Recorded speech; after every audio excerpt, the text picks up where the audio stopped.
It's time now for Countywide, a special presentation of Yavapai Broadcasting News. Join Paul David and Kyle Benedict as they talk with our community's leaders, newsmakers, and people in the know. You'll hear about the hot topics that affect all our lives in Yavapai County. And now here's today's Countywide.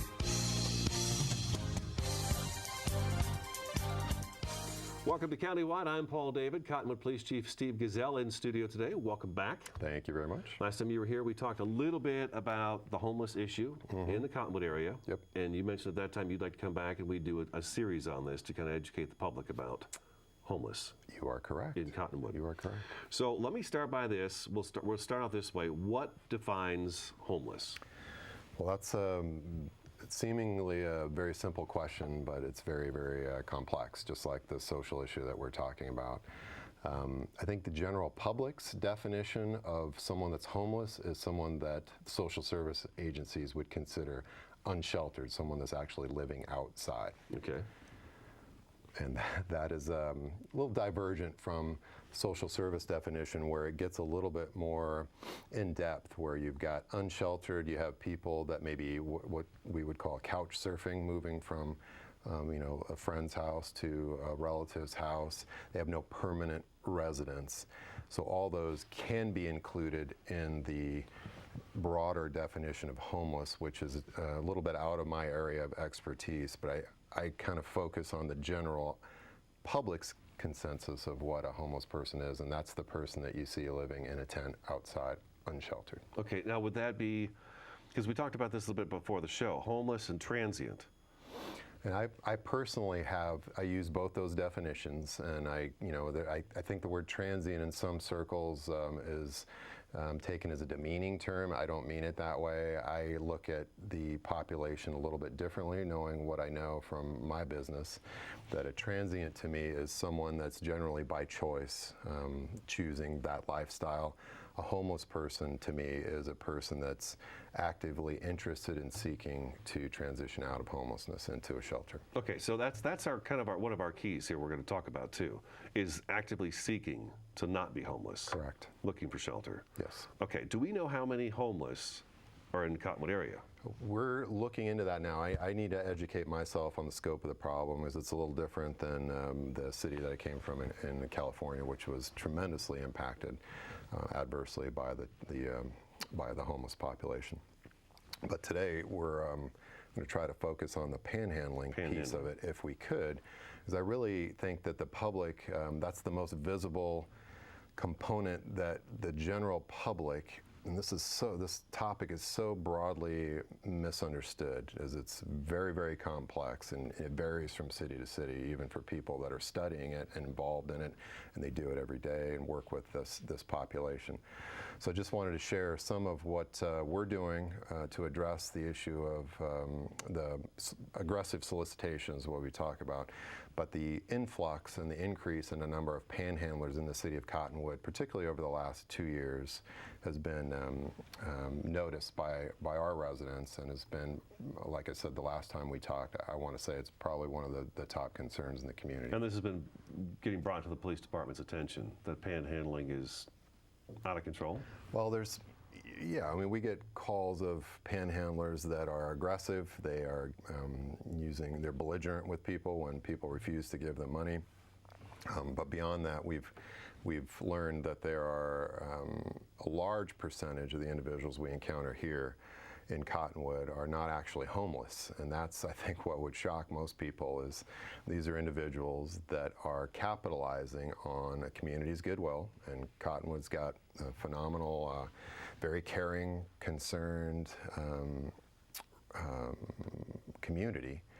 And they capitalize on that. And for many of these individuals, unfortunately, those well-intended gestures of handing someone money are doing nothing but fueling destructive behaviors, which is what the social service agencies will generally tell you, is these individuals, if they are homeless, are generally not even connected to their services.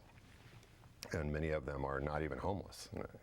I can go over some of those stories if we've got the time, and it's very concerning, and we aim to educate.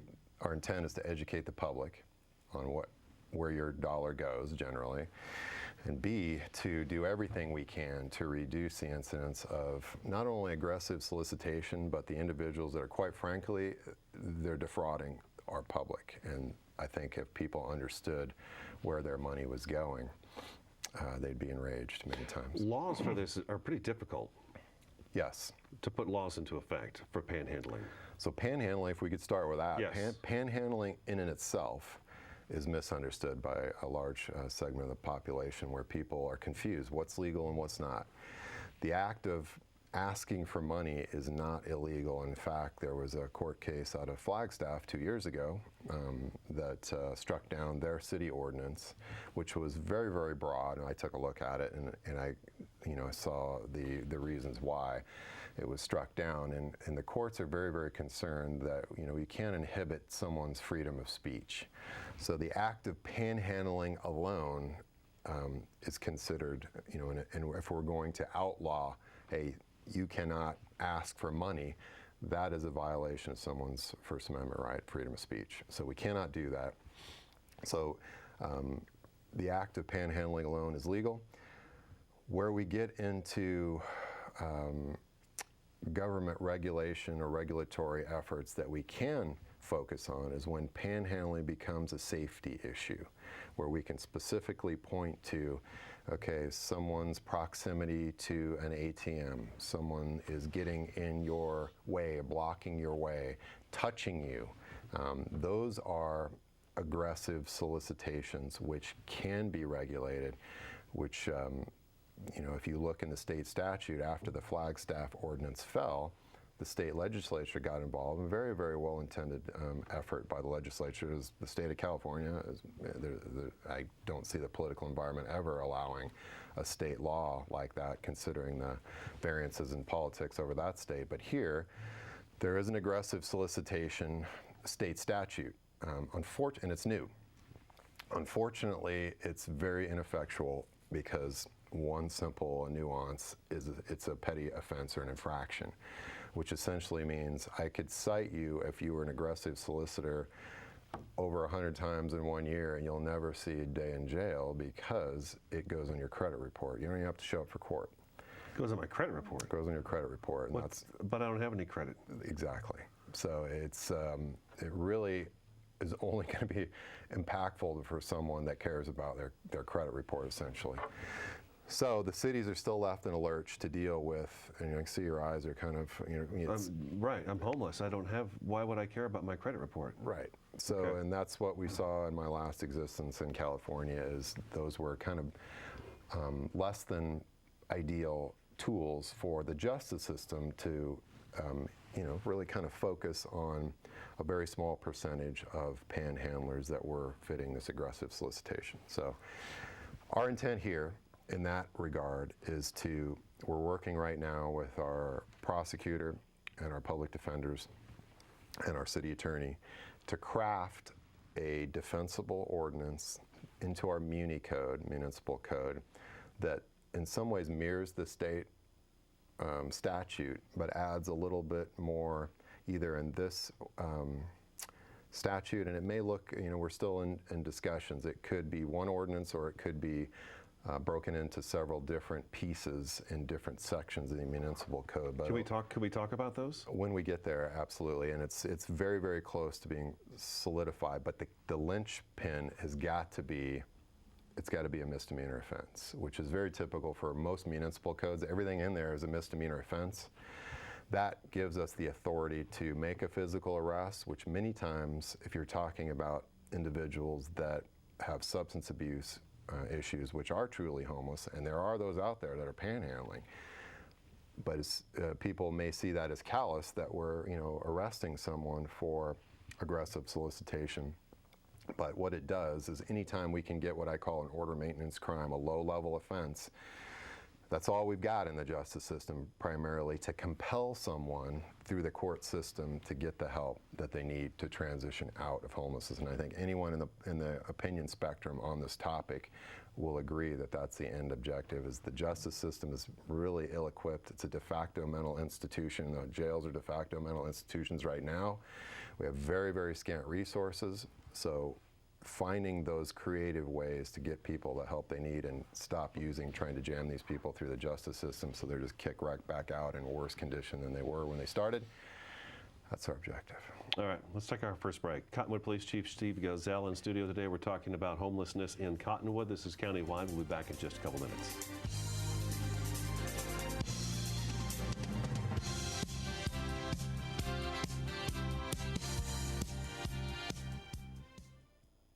Morning, Gary. We are GetSchooled.com. You want a college education, don't you? You know you do. That's why we're here. We're free and here to guide you through every step of the way, starting with attendance. Gary, financial aid forms.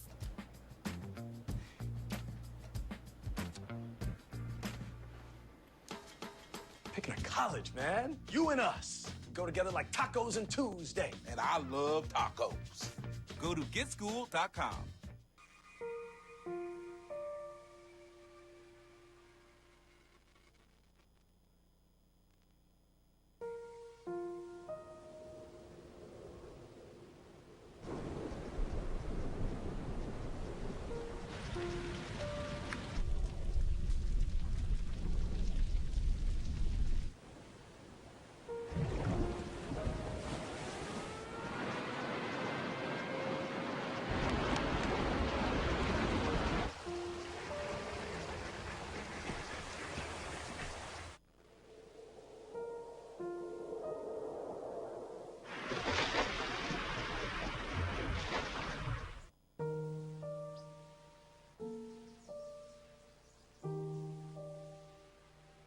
Don't wait.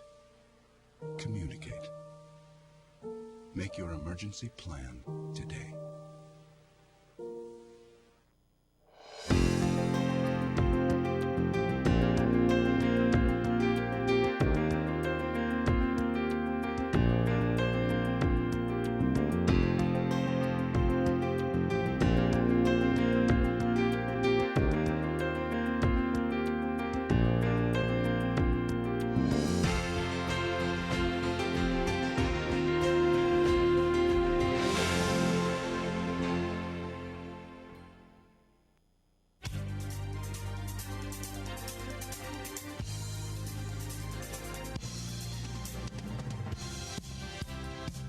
Welcome back to Countywide. Cottonwood Police Chief Steve Gazelle in studio today. We're talking about the homeless in Cottonwood area, and we want to move forward to, you mentioned it the last time you were here, and enabling this to be an issue.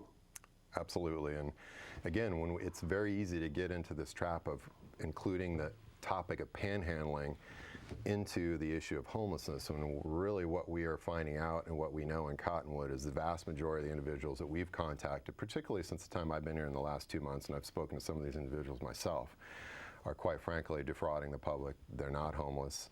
Some of them are passing through.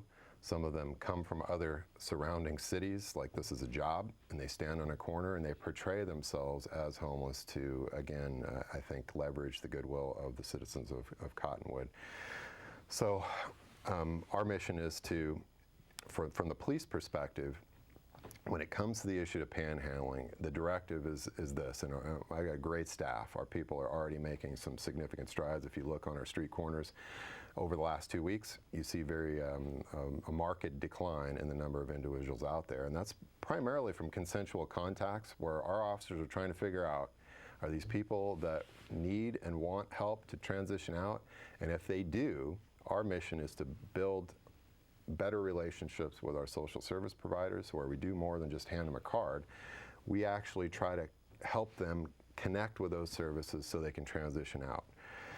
If they're someone that's fueling a destructive behavior, particularly if they're not homeless, we're going to leverage every legal resource we can to stop them from defrauding the public. And there's, we talked about the ordinance, our relationship with our city prosecutor, particularly when it comes to individuals that use fake babies. We've seen that. We've seen fake oxygen lines going into pockets that convicted drug dealers are taking money. And again, the majority of these individuals are housed either in this city. Maybe we need to make this really clear. This would be like me deciding I'm not going to be a news director anymore. I'm going to get up in the morning, put on some clothes, and go stand on a corner with a cardboard sign that any help would be great. God bless you. Right. Okay, so this is my job now. Sure. Okay. I just want to make that really clear, that these people are not homeless. They get up in the morning, this is their job. Many of the ones we see here are, Okay. but again, it's important to remember that some of them are actually homeless have dual diagnosis. They have a little mental illness, they have a little substance abuse issues, and our mission is to work collaboratively with the other social service providers and stakeholders in the community and the business community, which is... and you're working on the who's who right now. Right. We're establishing those relationships, and we got a lot of phenomenal leadership in the city. We just need to, I believe, come together and work collectively rather than in our own silos. But I wanted to touch, if we could, Paul, on the great program I think that'll help in this to meet those objectives, and we're calling it the Safe Shopper program. Safe Shopper. Yes. Okay. What's Safe Shopper? Starts next week. Okay. And essentially what that is it's refining the way the police department can, if the business owner chooses to work with a property owner or their designee. So essentially the way it works is if you have a supermarket, we'll use a Safeway as an example, or you have a franchise like a Circle K. Either one of those, if they control the property either through a lease or they own it, and that would include many times most of the parking lot. I'll use Safeway as an example. Almost like a Sentry, there's an individual that's posted out there, has been up until the last couple weeks. Again, many of them are not homeless, but they're sitting out there. So what this program will do is it's basically an agreement where we have a document that we give them that essentially says, you control your property as a business owner. We don't control what the people that come onto your property do unless there's obviously a breach in the law. What this allows to do is if property owners decide they don't want solicitation of any kind without their permission on their property, and we've seen that already. You see no loitering, no solicitation, you see those signs. We've seen that for years. What this does is it's kind of a bona fide program where the signage goes up and they give the police officers authority to trespass individuals that may be loitering or soliciting on their property using the police officer's discretion. So we never contact the store like we do now, and we say, hey, do you want to trespass John? John is breaking laws, and yes, we want to trespass John, and the cycle continues. This is a blanket authority which allows that type of trespass warning. So what would happen is you're soliciting on the property, police officer sees that, they stop and they say, hey, I just want to let you know, the property owner doesn't allow that on their property. Signage is right there. You've been warned. You've now been trespassed from the property as we have trespass authority. There's no arrest made at that point in time unless there's exigent circumstances that involve some other crime. So that individual goes about their business and they know, I can't do that here. And what that does is, number one, word spreads very quickly. And it reduces the number of police responses. You use a Circle K in Cottonwood. We've responded to Circle K 180 times in the last 12 months. So ideally, it'll reduce the number of police responses because it creates a safe, more, it doesn't create the perception of a lawless environment, which is what we call broken windows theory.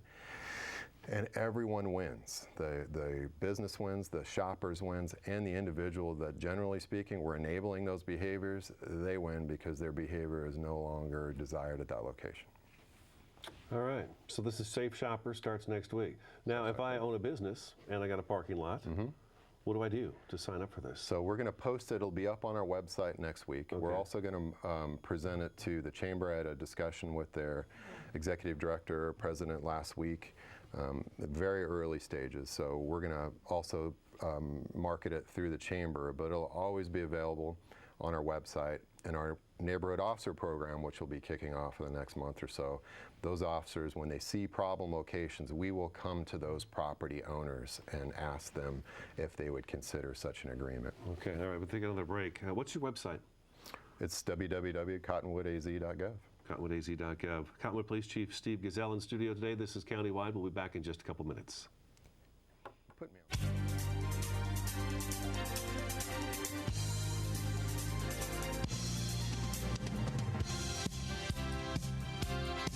Morning, Gary.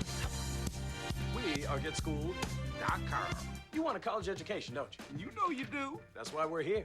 We're free and here to guide you through every step of the way, starting with attendance. Gary, financial aid forms.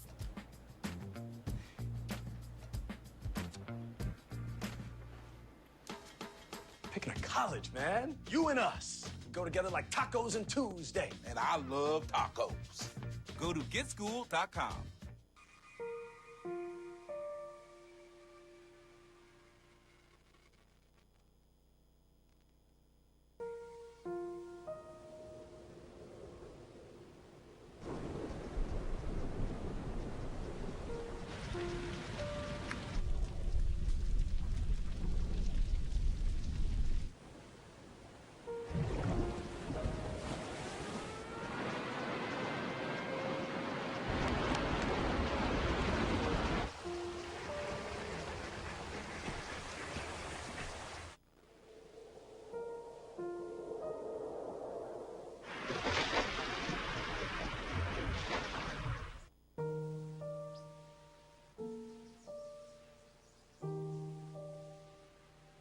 Don't wait. Communicate. Make your emergency plan today.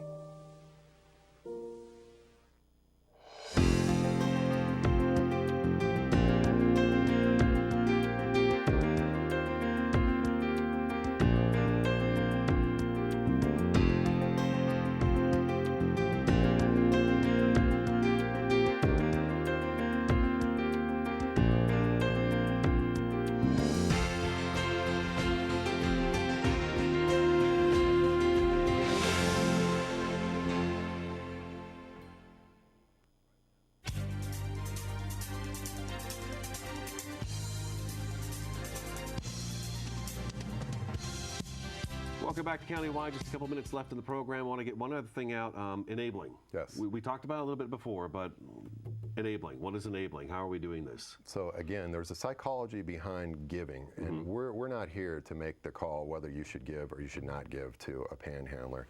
What we are suggesting is let's be informed, let's really think about where that money goes. Don't listen to the guy with the gun and the badge. Listen to the social service agencies, and they will tell you 9 times out of 10, you are fueling a destructive lifestyle.